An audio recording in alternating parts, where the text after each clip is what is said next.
this is Michael Bosey. Welcome to my podcast, Marketing Without the Marketing. Appreciate that you're here. And let's see, I want to pick up on a thread that we were talking about last week, which was with syndicating content and doing it in a safe manner. In the last episode, I talked about how to do this in WordPress with your blog post, but there's a ton of people, especially in a business setting, who have taken to an app called Medium to be able to publish content and reach a wider audience, because it's kind of like a blog that everyone contributes to. That's sort of what Medium is. And I have an entire episode on Medium, and I left a link in the show notes so that you can read up on that and using it as a part of your strategy as a small business owner. But there's a bunch of folks who are doing some content syndication on Medium.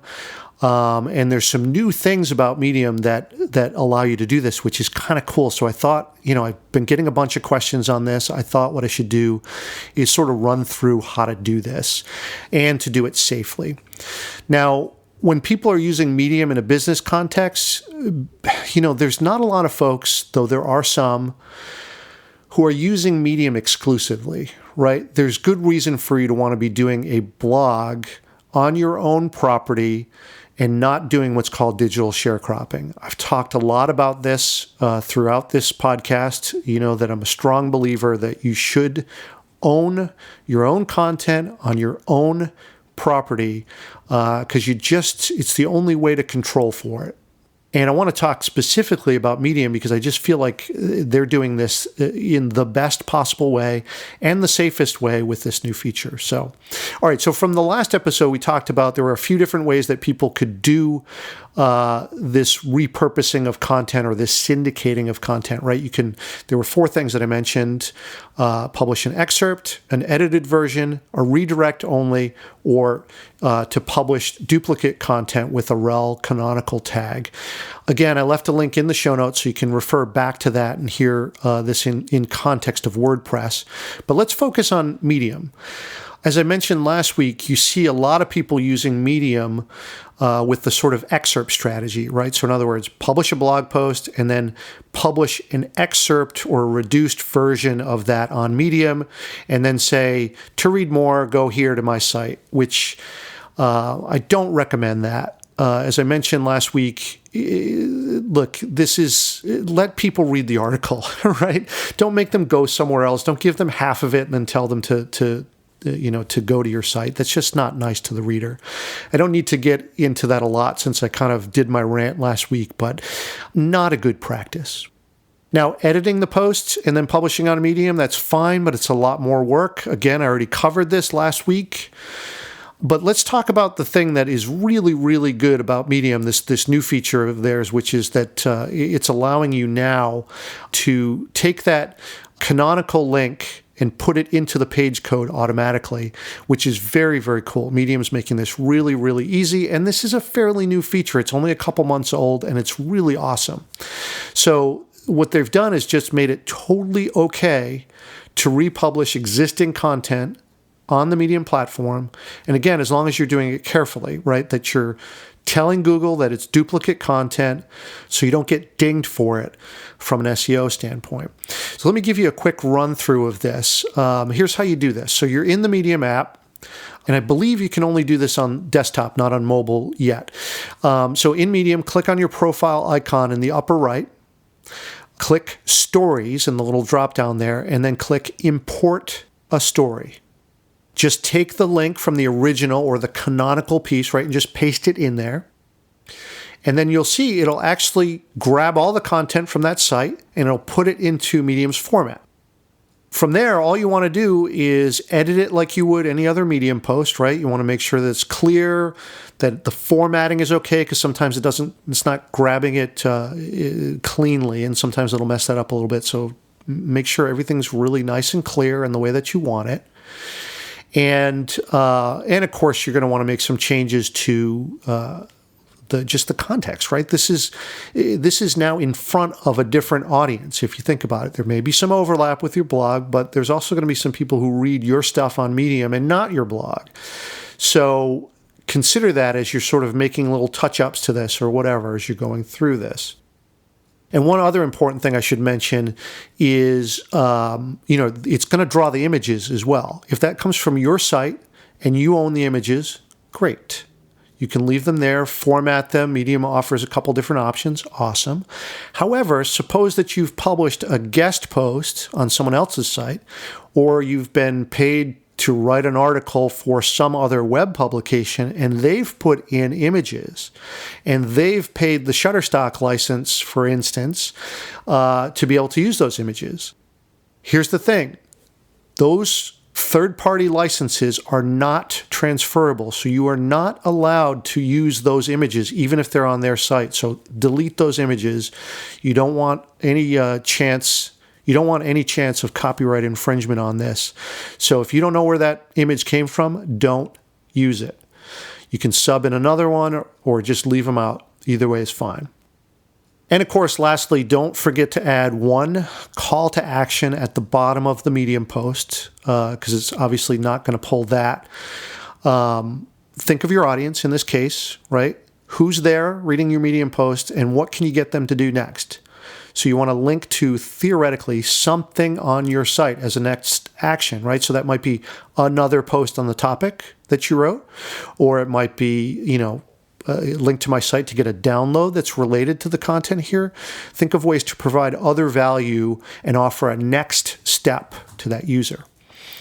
And here's the thing. Once you hit publish, check the page code, and you'll see the rel canonical tag in the header section of the post, just like it's supposed to be. Medium does this automatically, and I love that they are doing this. It really shows their values as a company, right? They want you contributing content to their platform, just like any other web platform does. But they also say, hey, look, we want to make this safe for you too, so it's not going to ding you SEO-wise. Awesome. And it's worth noting that, at least for now, LinkedIn is not like this. They don't offer this feature, which is why, this is kind of harsh, but it is an inferior publishing platform. It just is. And, if you need proof of that, just look at the content that you see on LinkedIn Pulse. It tends to be, though there are exceptions to this, but how much bland copycat Me Too rehashes of the same stuff do you see over and over again on LinkedIn Pulse? And look, I've not given up on them, with the recent Microsoft acquisition last year. Maybe they will help with this, and I really sincerely hope they do. They've made some big steps recently with the platform. You may have noticed that there's been an entire overhaul with LinkedIn. They're sort of rolling this out in a rolling fashion. So not all users are seeing this, but they've already made some major changes, and it looks a lot like Facebook, actually. But anyway, I'm not giving up on LinkedIn yet, but they're far, far behind what Medium is doing with this type of thing. And also, I should mention one other thing. I use a proprietary version of WordPress called Rainmaker, the Rainmaker platform, which I use for my business site, controlmouse.media, and some clients as well. And I left a link for you in the show notes. In full disclosure, it's an affiliate link. But look, I wouldn't recommend it if I didn't really believe in it. And the proof that I believe in it is that I actually use it for my own site. So it's a very strong endorsement. And the cool thing about Rainmaker is they're all on board with Medium too. They've got a plugin that's built in to the system that automatically publishes your blog post to Medium with the safe rel canonical tag in it, which is awesome. All you have to do is authenticate your account in there, and then there's no in-between step. You just, create your blog post, queue it like you would any other blog post, and then when it publishes, bam, it sends a copy of that automatically to Medium and publishes it. And it is treated like any other post on Medium, so you can edit it later if you want, but this is an awesome feature. It just removes a step from the whole process, and we love that, right? So all right, so that's about all I got to say on the topic. Love this feature of Medium, and if you are using Medium, this is a great way for you to do this so that you can get it in two places, your blog and Medium, and do it safely. If you're using only Medium, I would urge you to not do that and go use a blog, because now, hey, look, this feature exists, and what happens if Medium disappears? You don't want to be building your audience only on there. So, okay, I'll stop ranting about that. But look, get your content out there, connect with people, make yourself super efficient. That's the best thing that you can do. And of course, like I've been saying in this episode and last week's episode, be safe about it when it comes to SEO. Now, I'm going to be doing a lot more in future episodes about repurposing content. This is it's a big thing of mine, just because, if you're doing content strategy right, it makes you more efficient. And I have an entire episode on how and why that happens. Again, left a link for you on that in the show notes. But the important thing here in the upcoming episodes that I want to cover is how to systematize it, right? So that it doesn't take up your whole life. It makes you a lot more efficient. You're getting your content out there in a wider fashion in front of more people, and it's not taking you a ton more time, right? I mean, that's the goal, or at least that's my goal in how I teach content strategy, and I think that's where it works best. All right, so thank you very much, as always, for your attention. I really hope that you found this to be valuable, and all the links that I have in the show notes for this episode. And I hope that gets you on track, syndicating your content and doing all the things that I described here. Hit me up, either via the comments here or via Twitter, which is my best channel. Let me know how it works. Did you do it? Did it work? Did you find some fail points? Or did it help you really extend your business? I would love to hear that. Okay, so thank you again for being here, and we'll see you on the next episode.